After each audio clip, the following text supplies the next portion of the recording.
Shalom and Shalom, people. Welcome to part 2 of Black Lives Matter versus the Moors. If you haven't seen part 1, please go watch that before watching this video. Before I forget, I probably should have been doing this from the inception of my channel. Subscribe and like the videos because it helps so it can help hit the algorithm so this information can get out to more people. But with all of that being said, let's get cracking on with the video.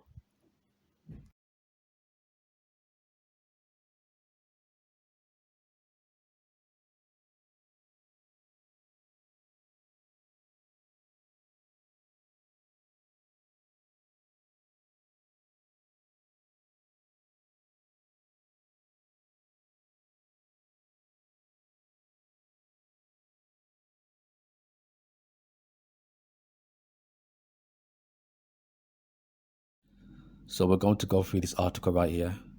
Now the title reads, "There's no excuse for buying or decorating with Blackamoors. The figures are a clear symbol of centuries of racism." That is completely false because they have the false understanding of Blackamoors are quote unquote decorations and jewelry made by Caucasian slave masters.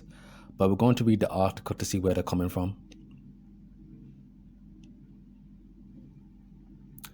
So it reads that the design world, like many industries, has faced a much needed reckoning over the past several months as important conversations about race, diversity, and social justice rose to the forefront of American consciousness. The conversations have happened and continue to happen at House Beautiful. 2. We are learning, evolving, and looking more closely at the role we've played in injustice and what we can do to contribute to equality moving forward. One of those actions is to call out the decor that no matter its stated intention is rooted in racism or bigotry. Now that right there is completely false, but once again, they have no understanding about the ruling class or so-called blacks being the original Europeans. So they think, as I stated, jewelry, statues, monuments, frescoes, paintings of blacks in Europe, they think that they were created by Caucasian slave masters, no matter how they are depicted. But anyway, among them, the Blackamoor, a depiction of a dark-skinned person, generally of a slave or servant. Once again, that is completely false. Of Moorish descent. Wait a minute, I thought the Moors weren't black. But anyway, which is used as ornamentation. Blackamoors can be found in the form of jewelry or in pieces of home decor. No matter the context or time period of the object, though, the motive is one that is undeniably damaging. That's completely wrong. Now you see what it says? It says, no matter the context or time period of the object, though, the motive is one that is undeniably damaging. Why is it undeniably damaging? And it says no matter the context or time period. It does matter about the context and the time period, because once you understand real history and who was in rulership during certain time periods, you can understand history in its perfect context.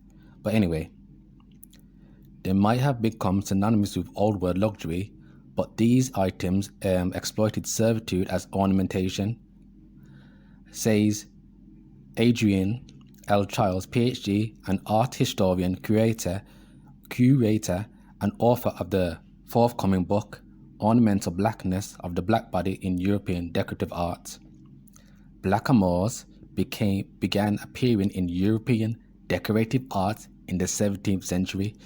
They were way before then. They were more prominent way before the 17th century. But anyways, lost track of thought now. 17th century. Yeah.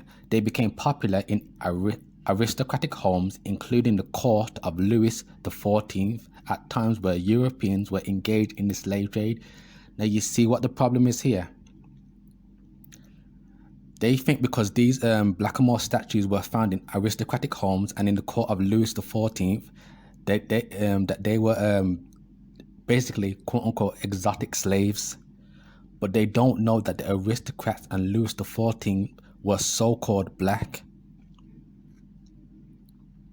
And I'm going to show you some Blackamoor jewelry, some decorations, some statues, and we're going to analyze them. You're going to tell me if they're racist or not. So we're going. So of the court of Louis the 14th, at a time where Europeans were engaged in the slave trade, and that's another thing. So-called black people, all that like slave trade and the colonization of the Americas, that was actually done by so-called black people. The black nobles were coming over to the Americas and Europe. The Caucasian has got way too much credit for things that he has not done in history. When I make the statement that he did not take over until like the late 1800s, mid 1900s, that's what I actually mean that, because all of those like you guys should go read a book from Lee Cummins called what's it called? The 13 Black Colonies, and it goes into detail of how the black Europeans were coming over and colonizing the Americas. And you have to understand that was a part of our downfall, because you had the different melanated kingdoms fighting each other. You had the Europeans, the different melanated kingdoms in Europe fighting over money, power, inheritance rights, birthrights, land ownership, the right to sit on the throne. And then you had the different black Aboriginal tribes of America fighting each other. And then when the Europeans came over to the Americas, you had them fighting with the Aboriginal Americans. And that led to the downfall, because and then the Caucasians swooped in and took over. Think about it like this: you have the Bloods and the Crips fighting each other, and they go to war. They go to war with each other, and there's casualties on both ends. And there's only a few Bloods remaining, a few Crips remaining. And then the Caucasian comes out of nowhere and takes the leftovers like vultures and managed to gain rulership. And when the different melanated kingdoms were fighting each other, they empowered the Caucasians. They gave them high-ranking positions. And there was also a lot of serf rebellions. The serf rebellions are like the Caucasian uprising from servitude. Because the Caucasians during the Middle Ages were known as serfs, villains, and Slavs. They were peasants and servants. They were not in rulership. But all of this history has been hidden from you. But anyway, that's the video for another day. Let's continue on with this. So where was I?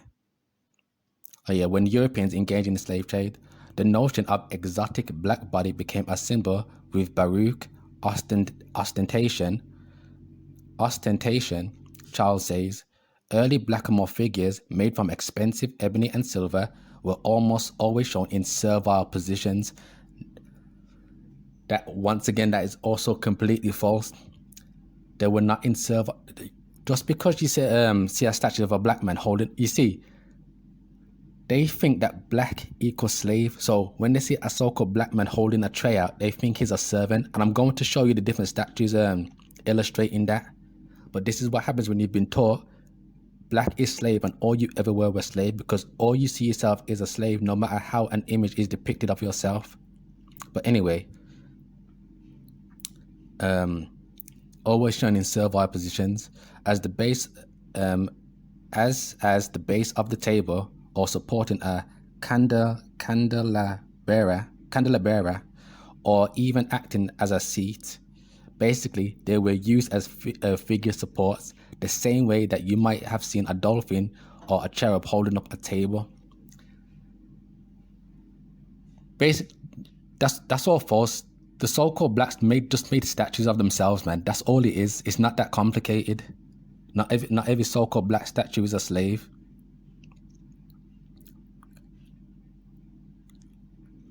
The popularity continued throughout the 18th century into the 19th century.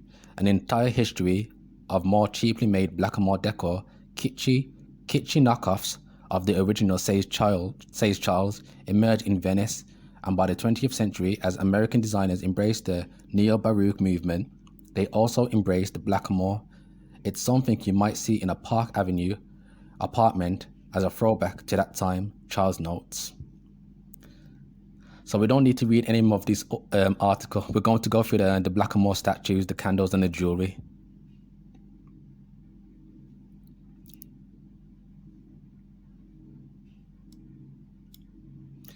So here are some Blackamoor jewelry. Now you tell me, are these racist to you?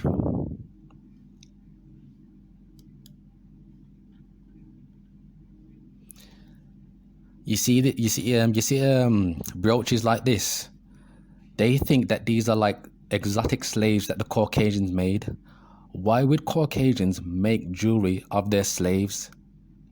Not only that, also depict them in precious stones like emerald, diamond, fine gold, so on and so forth.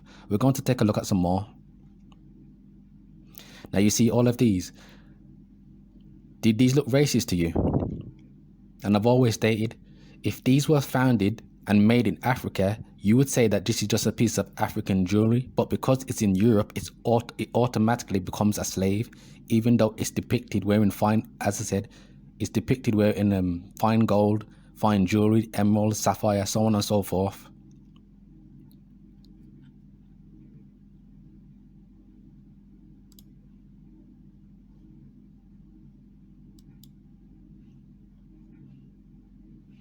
You see all of these?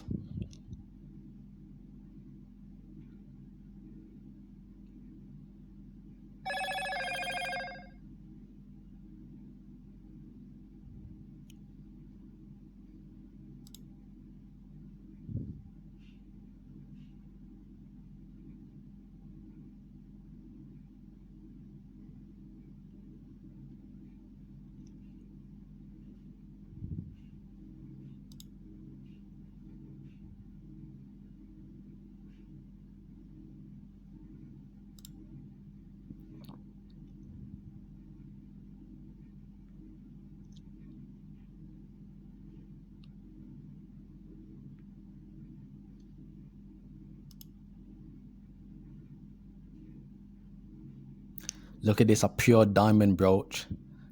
So how can you tell me that this is racist? And as I've stated, why would the Caucasians make jewelry like this? It doesn't make any logical sense. Caucasians will make jewelry of themselves, right? Look at all these pure diamonds, so-called black people.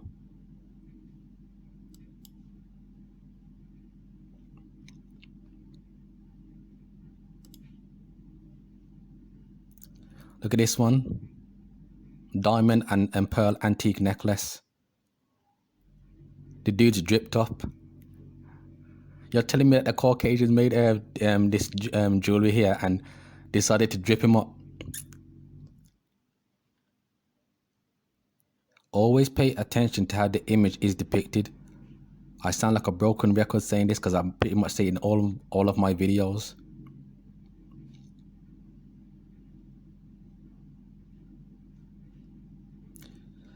So we're going to take a look at some of the candles. You see these here?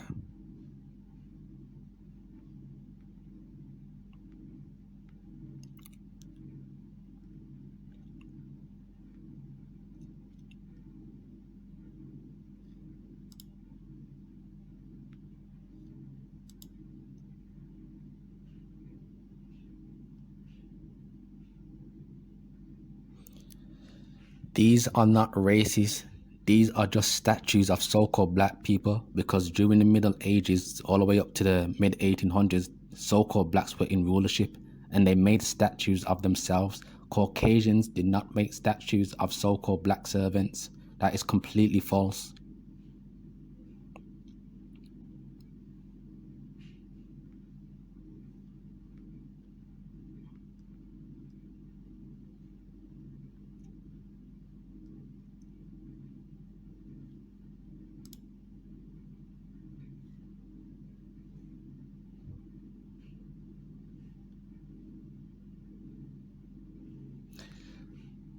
And another way how they manage to convince so-called black people that things like these are racist, because it says it has stereotypical African features like this, big noses and big lips. Well, let me tell you something. A lot of so-called black people do have big noses and big lips. Like, like no joke.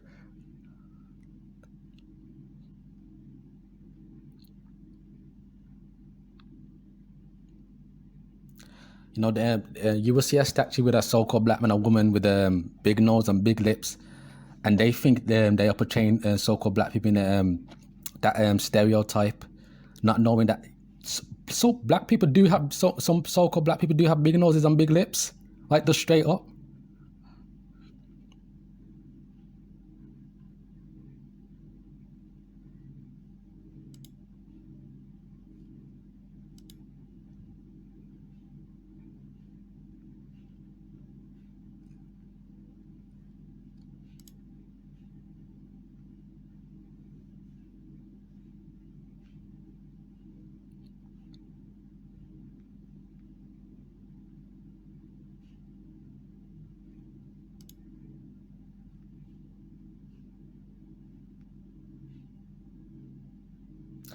And this is a perfect this one right here is a perfect example right here, because when they see a statue like this, it like shows a so-called black people, a so-called black servant holding up the table.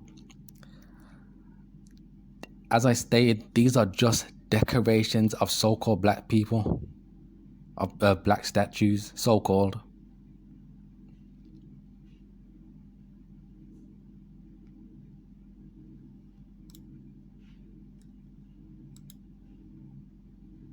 Here's another one right here, like, because they work a mental game on so-called black people, because when you see an image like this, you see two so-called black people holding up a tray, so it looks like they're in a servitude position. But look how look how they're dripped out, look how they're decked out. All these are just decorations of so-called black people during the like the 17th, 16th centuries. That's all they are, and they were not created by Caucasians. I cannot state this enough. These statues like these are not racist. Stop allowing them to work a mental game on you.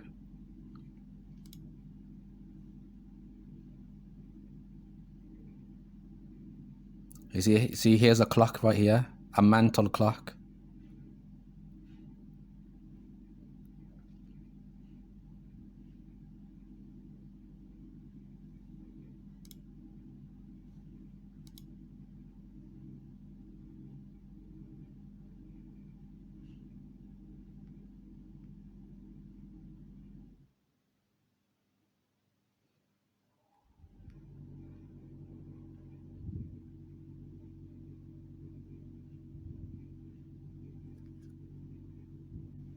So, brothers, I made a statement about how you had the different melanated kingdoms going to war with each other. Like you had the different black European kingdoms going against each other. And then you had the different black Aboriginal tribes of the Americas. And then you had the black Europeans versus the black Aboriginals of the America. And I also stated the so-called blacks were the leaders or the pioneers of all of the colonization and the slave trade. And that so-called black people give too much credit to the Caucasian for things that he hasn't done in history, because history has been a whitewash. So I'm going to read an excerpt from Lee Cummings' The Negro Question, the 13 Black Colonies, because it's going to back up what I stated. So it reads, during the reign of the black German king George the First, 1714 to 1727, the Jacobites rebelled in England. This was nicknamed the 15 because it took place in 1715. The Jacobite Covenanters, black Jews, because so-called black people are the people of the Bible, were trying to wrest the crown from the black German kings Hanover and place the black Stuart kings back to the throne of England, but this was not to be. The Jacobites were imprisoned, executed, or sent into the colonies on convict ships. I want to remind you that the three black Scots that founded the Americas came during the reigns of King James I of England, Charles I of England, Charles II of England, and James II of England. The three black Scots came into the Americas in waves: Virginia, 1607, Georgia, 1732, Hampshire, 1629, Maryland, 1632, Connecticut, 1662, Delaware, 1701, Maine, 1622, New England, 1620, Plymouth, 1629, New Jersey, 1664, Carolina, 1663, Pennsylvania, 1681, and Rhode Island in 1663. The Second Jacobite Rebellion took place in the year 1745, called the 45, under King George II, who was a very evil king. King George, black German King of England, was the first king of England to legalize enslavement of men. So once again, it wasn't the Caucasian doing all that slave trade and the colonization. And I know this may come as a shock, but this is what I keep telling you when I state The Caucasians didn't take over until like the mid 1800s. I keep saying that over and over again because even during the 1700s, so-called blacks were in mass rulership. And we all know that Benjamin Franklin there, he stated this: the Germans, the French, the Swedes were all so-called black, swarthy and tawny. So once again, a lot of the dividing of the lands of the America, the colonization, indentured servitude, slave trade, that was all done and pioneered by the black nobles. It's just that the Caucasian adopted their system when they took over. But things like the Declaration of Independence, when you see all those Caucasians in that room, every single person in that room was a so-called black man. And this is why I made that statement. It's most likely, or it's a possibility, that your ancestors owned Caucasians, not the other way around. But they show you a picture of a black slave in like 1700s, and they teach that all so-called black people during that time period were slaves and all Caucasians were slave masters. They literally look at history from a 1D lens. History is not black and white, no pun intended. There's many fine print details and nuances in it. But let's read on. So, King George, Black German King of England, was the first King of England to legalize enslavement of men. When the state of Georgia was given its first charter, slavery was illegal, but in 1751, King George II legalized slavery. I want you to get this. There was no such thing as slavery in the British colonies because it was illegal. You see, and then King George II came along and made it legal. And he was a so-called black man. I want to take a few pages and discuss the so-called convicts that were sent into the 13 colonies by the English. I have read plenty of books on this subject, and I have discovered that the word convict has been misapplied to these political prisoners. When we think of convicts in this generation, we imagine thieves, murderers, pedophiles, rapists, and politicians, but that was not the case with these convicts. These convicts were political prisoners. The convicts that were sent into the colonies as free men or indentured servants were the nobles, princes, barons, and princesses. Keep in mind that this was later a group of black Europeans flooding into the colonies. So when you hear these historical stories talking about the Europeans coming over, Dutch, the German, the English, the Irish, understand that was talking about the so-called blacks, the black Europeans. Now, it doesn't mean that you didn't have any Caucasians in there, but they've associated history with everything white is, or everything Europe is white, or white equals Europe. So when you think of British, German, Swedish, English, Irish, Scandinavian, so on and so forth, you think of Caucasians. So when you read certain historical documentations, you read it through a whitewash lens. And once again, this is why a lot of you so-called black people have European names. You did not get your names from your quote-unquote white slave master. The reason why you have those names is because you are the original Europeans. Understand that very clearly. But let's continue on. So, when these black Scottish political prisoners arrived in the 13 colonies, the government had already been established by the free black Scots.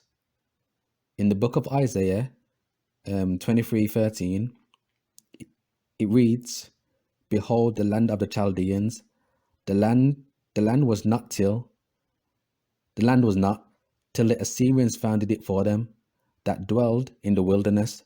They set up towers thereof, they raised up the places thereof, or palaces thereof, and he brought it to ruin." This is the same thing that happened to the black founding Scots. They set up government of the 13 colonies and whites took it over. Let's read that again. This is the same thing that happened in the book. This is the same thing that happened in the black founding Scots, to the black founding Scots, sorry. They set up the government of the 13 colonies and whites took it over.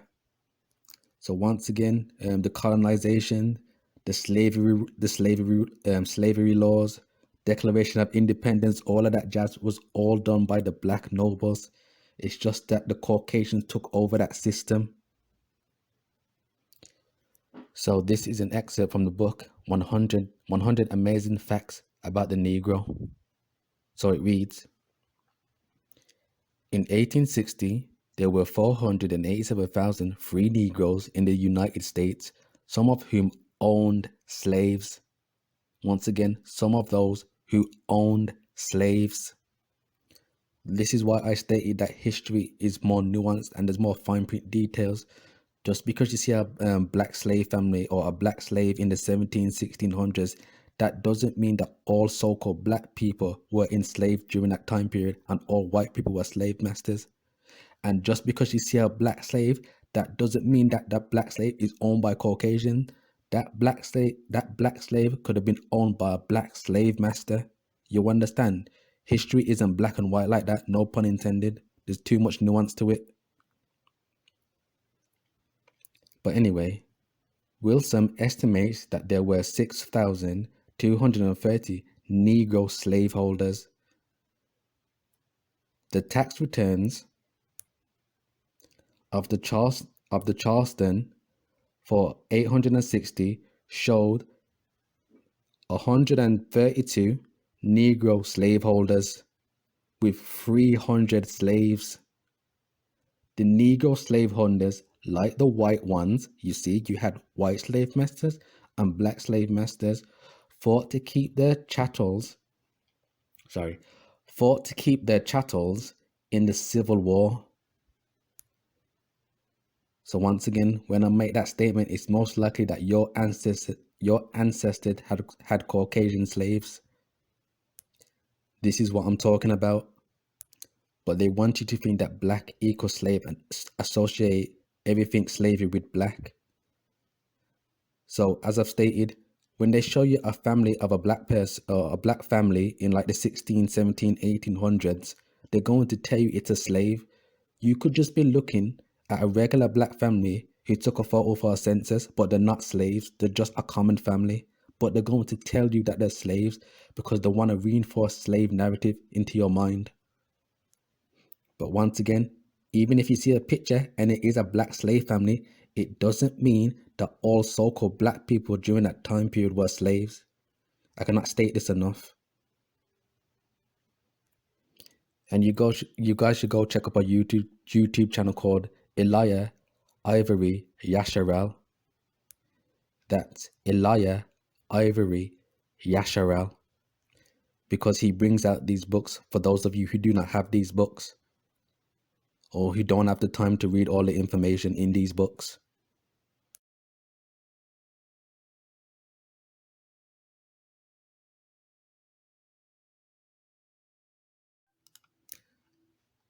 So we're going to read a little excerpt about from Wiki about Blackamoor decorative arts.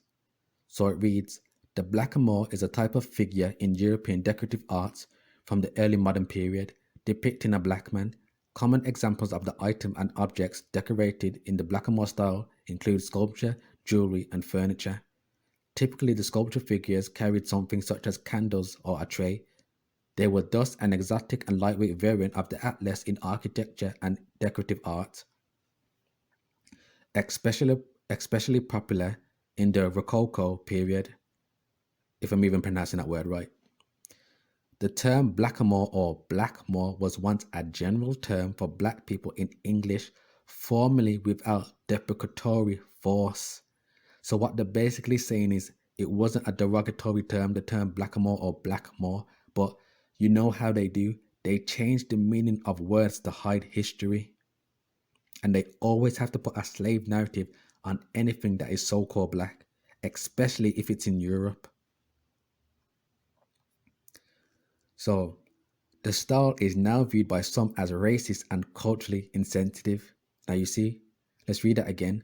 The style is now viewed by some as racist and culturally insensitive. So that means in past times it wasn't viewed as racist and culturally insensitive.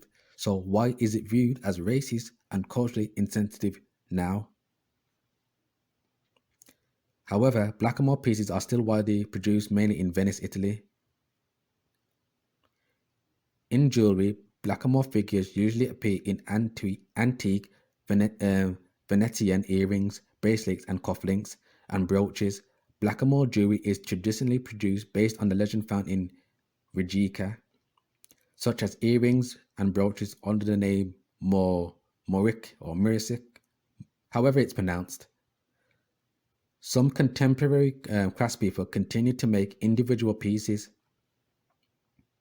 However, production of Blackamoor jewelry is increasingly rare due to the decorative style increasingly being viewed as problematic and offensive for its depiction of dark-skinned people as exotic and decorative. Now you see, that goes into the narrative of exotic slaves. But as you can see, this Blackamoor statue right here, you can see the black man. He has a crown on his head or the golden headdress. Basically, the dude is just decked out in gold jewelry. But they say it's racist because it's a so-called black statue. But let's flip reverse it. If this was a statue of a white man, if this was a white man instead of a so-called black man, would they say it's racist? Why does everything become racist um, anytime when it's so-called black? But we're going to get a comparison. So you see these here. So as you can see here, this candle holder here is featuring a Caucasian. Is this racist?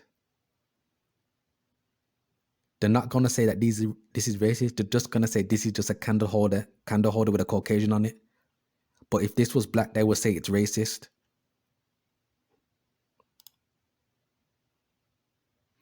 Is this racist? As you can see, this is featuring an Asian woman holding a candle.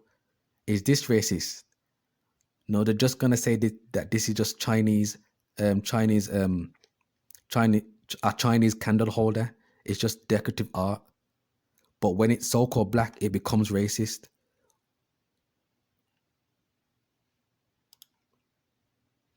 Is this candle holder racist? This is just a decorative candle holder. But if this was black, they would say that this is racist. Why does everything become racist or slavery when it's so-called black? And this is what I'm trying to show you the comparison. Because there are many different candle holders or decorative arts, such as clocks, tables, so on and so forth.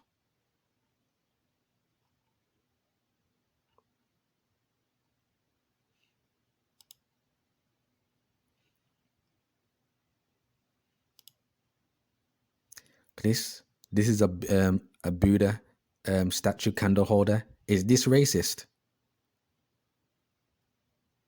Once again, all of these are rhetorical questions, but I'm just trying to get you guys to understand how they have to say that anything that is so-called black is always racist. And as you can see, the so-called black statues were way more blinged out than these are.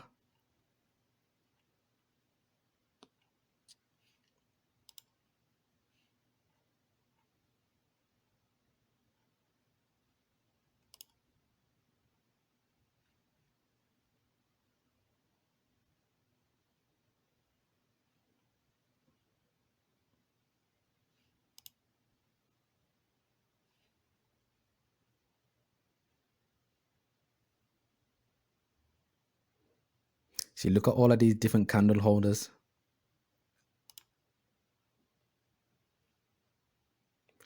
Are these servants holding up candles?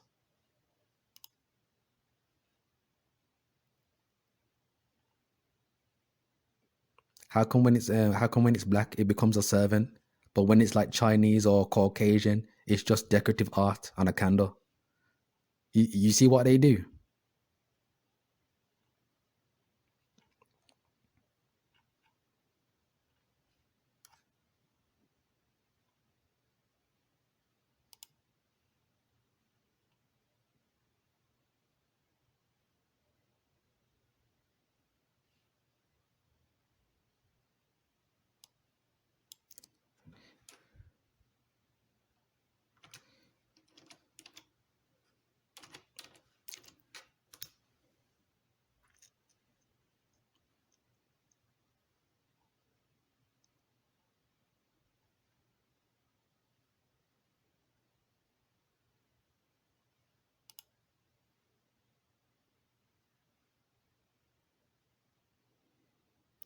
Now you see, now they say that these are African figurine statues, sculptures.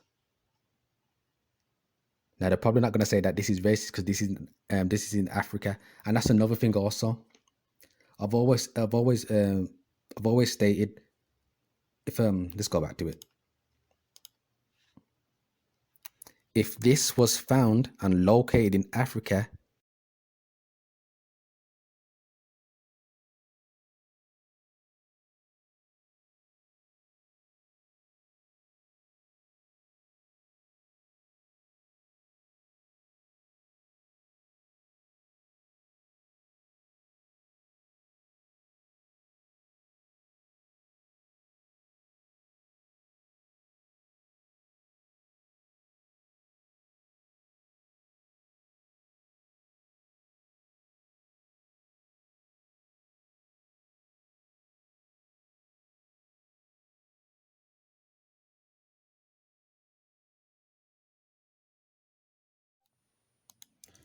so we're going to read this article from the NYU, and it's going to show you why they think the way that they do, and why they associate black equals African and African is black and black equals slave. So with that being said, we're just going to read the article. God is sure, but racist too, unpacking centuries of Blackamoor art. Elaborately robed in patterned textiles and wearing a turban encrusted with tiny jewels, an ebony figurine dangles a hanging lamp from his outstretched arms. Another figure is harder at work. Bare-chested and gleaming, he balances a tabletop on his back, his ample biceps securing it in place. These are blackamoors, a trope in the Italian decorative arts, especially common in pieces of furniture, but also appearing in paintings, jewelry, and textiles. The motif emerges as an artistic response to the European encounter with the Moors, dark-skinned Muslims. All Moors weren't dark-skinned Muslims. As I said, so-called black people are the original Europeans, the original inhabitants of Europe, and they are the original kings, queens, noblemen, dukes, knights, warriors, so on and so forth.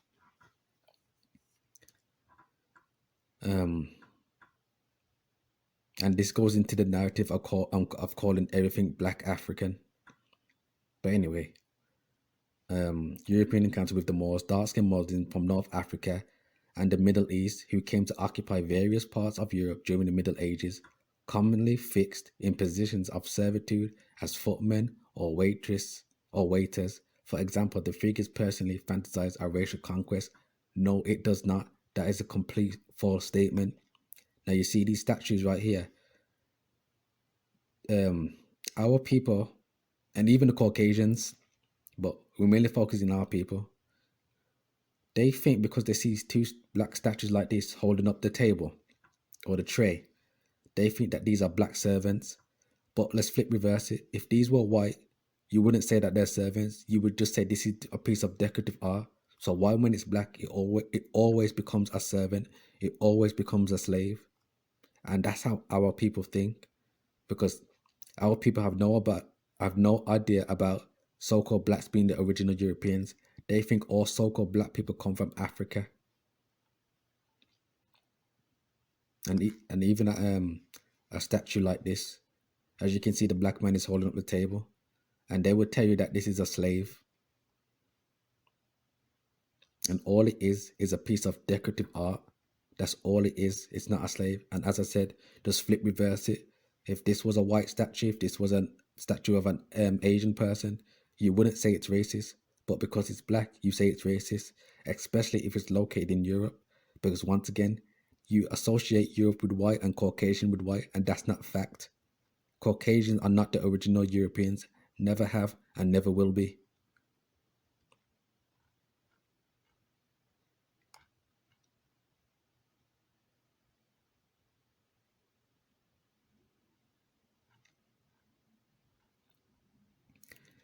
Gaudy by nature and uncomfortably dated, a bit like the American lawn jacket or Aunt Jemima doll. And that's another thing also. What they will do, they will see Blackamoor statues like these and compare them with actual racist caricatures of blackface, not knowing there's a difference between the two. But they will see a statue, a candle holder, or a painting of a so-called Blackamoor statue, and have the bigger noses and the bigger lips, and they think it's racist, not knowing, or I should say, a lot of so-called black people actually have big noses and big lips. It's not racist, but because they're under the mind control of Caucasians made these, or these are exotic slaves, they think Caucasians made exotic slavery caricatures of these. Just saying that, I just sound stupid saying that, man. I'm even stumbling over my words. It's just so ridiculous, man. But anyway, guided by nature and uncomfortably dated, a bit like the American lawn jacket of 100 Miami Doll, the Blackamoors aren't exactly highlights in the expensive art collection of Le Petra, or Petra, however it's pronounced, a Florence villa bequeathed in NYU by Sir Harold Action in 1994. But while historians haven't always championed them, Blackamoors are still a thriving industry, with the United States as #1 importer. In fact, the figures are especially popular in Texas and Connecticut. Search Blackamoor online and you'll find countless listings on eBay, SD, and elsewhere. Unlike their American counterparts, which focus mostly on romanticizing scenes from the era of slavery. Now you see, they think things like these are a past of so-called blacks being slaves, not knowing this is a past of blacks being in rulership, because black people made statues and decorative art of themselves.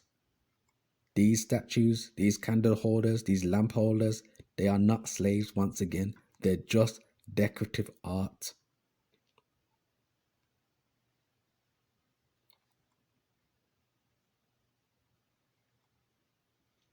Unlike their American counterparts, which focus mostly on romanticizing the era of slavery. And it also goes into the narrative of quote unquote exotic slaves. That's how they try to explain away all the crowns and their jewelry and the regal clothing on these figures. The European ornaments often depict black bodies as exotic noblemen. Yeah, that's what I was stating. And depict black bodies as exotic noblemen. So when you see a statue, a relic, a sculpture, a painting of a black man or black woman in a crown, dressed in regal clothing, got all the expensive jewelry on, they're going to say it's an exotic slave. And unfortunately, so-called black people believe that nonsense. This is why I always say, don't pay attention to what they say. Pay attention to how the image is depicted. But once again, our people will listen to whatever a Caucasian says, especially if that Caucasian graduated Harvard, Yale, Cambridge, and he has a degree. He has a bachelor's degree. He has a PhD. And if he was to say that these are exotic slaves, they're going to believe him. But if I was to tell you that these are residue of the so-called blacks being in rulership, they would doubt me and have all kinds of questions for me. Our people put the Caucasian on a pedestal, man. Our people are destroyed for a lack of knowledge.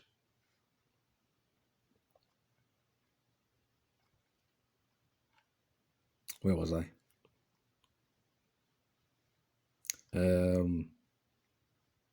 Lost where I was. Figurine.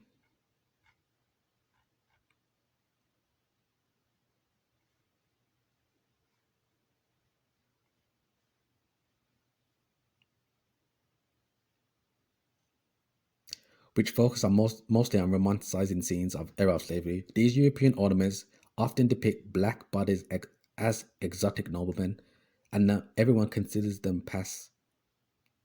As recently as September 2012, the Italian fashion house Dolce & Gabbana invited outrage when it included a caricature black woman figurine on an earring as a part of its spring-summer collection. Now I actually brought that out in my part 1 video, where I brought out the earrings and the dress that the black white woman was wearing with the crowned black man. I'm just tired of repeating myself. This is what our people think.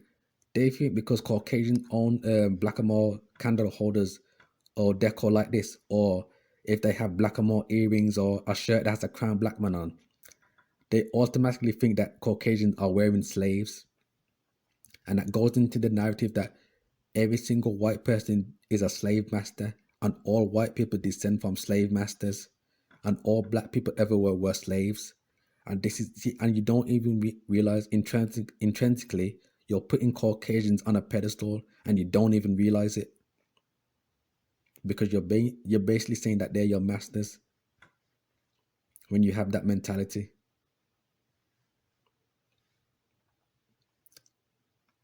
So how does forward thinking? Actually, we can skip this part.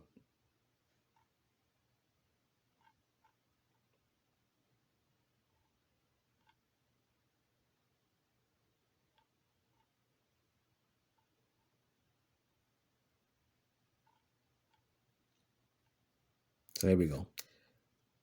How do you put Blackamoors in context historically while it is also challenging the industry?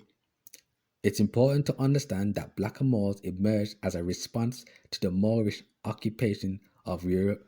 No, they did not. The reason why Blackamoors exist because the Blackamoors were actually the original rulers of Europe. As I said, so-called black people ruled the whole of Europe. Norway, Sweden, Scandinavia, Greenland, Finland, Ireland, Wales, you name it, Poland. You have to understand, so-called blacks are the original Europeans. Caucasians are not. But once again, it's hard for our people to understand things like this because they have a pigeonhole mentality that all black people come from Africa. So they try to rationalize certain things by calling everything African.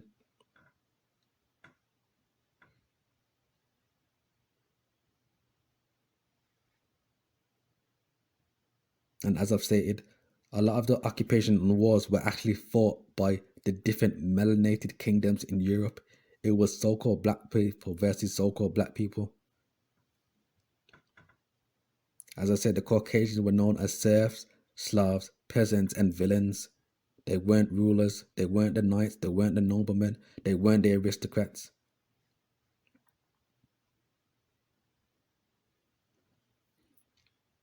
So they were Arabic, hence the turbans and tunics you see in many of them. They were a curiosity. There were not many Africans in Italy at that time. Yes, they were, but they think Africa equals black and black equals Africa. So when it says here there were not many Africans in Italy at that time, yeah, they were. Now there were black Europeans, but I can't even articulate my point properly.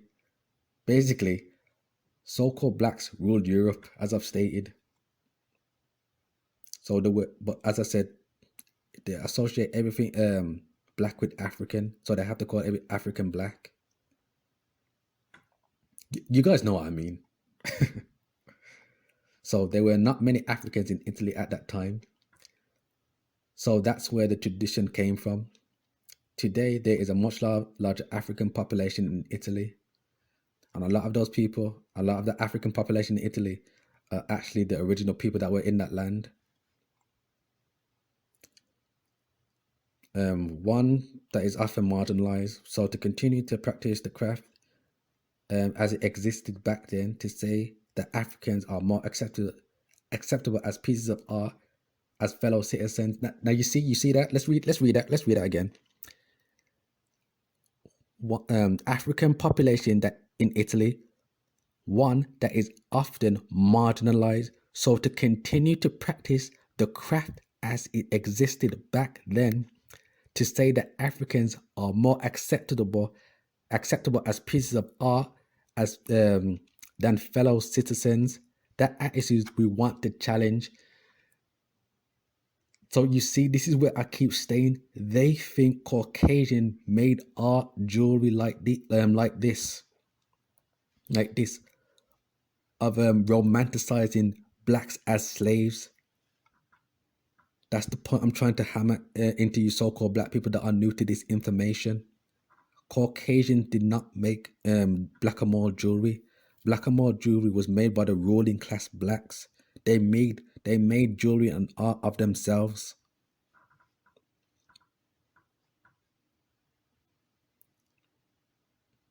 And you see, they don't realize that. See, this is where they don't realize they're destroying their own history when they try to change the narrative and they try to remove these statues, these artifacts, these relics, because they're under the impression that all of these are just slaves.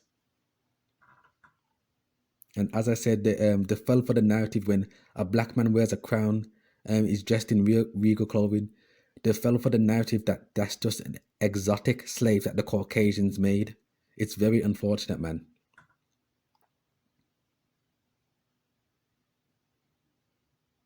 So, is the world of antiques, collectibles, are Blackamoors considered mainstream, or are they more of a fetish? It depends on who's making them and who's buying them. The Blackamoors have been respected craft in Italy for centuries, something that has been passed down from generation to the next. But in the last 6 years, there's been definite upsurge in interest, and then you see something like Dolce and Gabbana earrings, which are obviously playing as on Blackamoor fetish. No, they are not. All it is a piece. All it is a piece of jewelry. The Blackamoor earrings. As I said, just watch my part one. I've already went over that article, and I showed the earrings and the dress. But once again, because a Caucasian is wearing it, it automatically becomes a slave. It automatically becomes exotic. It automatically becomes a fetish. You see how so-called black people automatically make the Caucasian their slave master? The Caucasian doesn't even have to do anything. So-called blacks do it to themselves.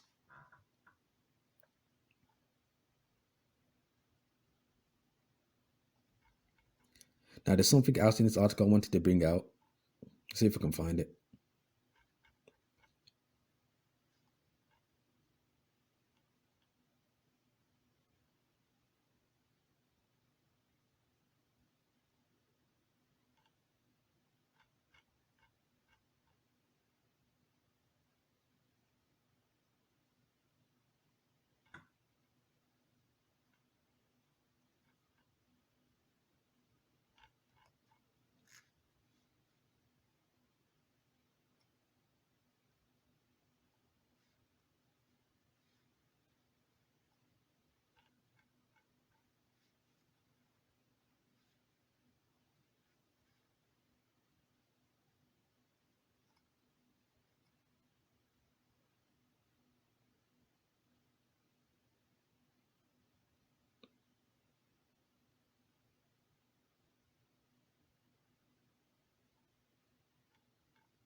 I actually can't find what I was looking for. It's something about the Poochie family or the Pusey family.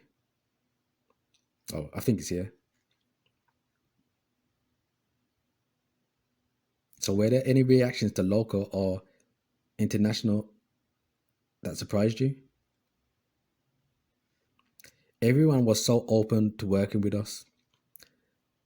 There is a sizable Blackamoor industry in Florence and in Venice, and there are many factories that make them to order. One such factory assisted us with research on the industry and even loaned us two of their works.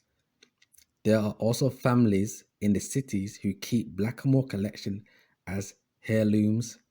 One of these is the Pusey or Poochie family, and that was a ruling class black family, and I want to show you. Now you see, this is the Poochie or Pusey family crest.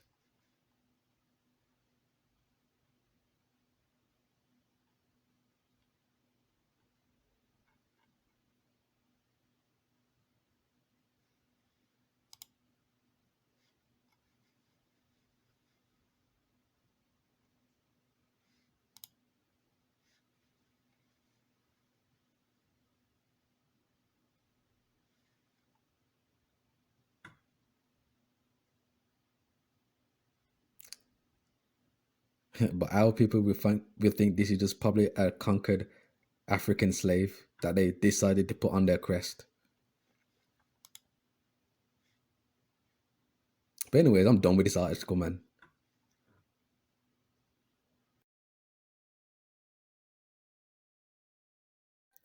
Hopefully this was an edifying lesson for you brothers and sisters, giving all praises to the Most High Yahweh and giving acknowledgement to Hamashiach Yahushai.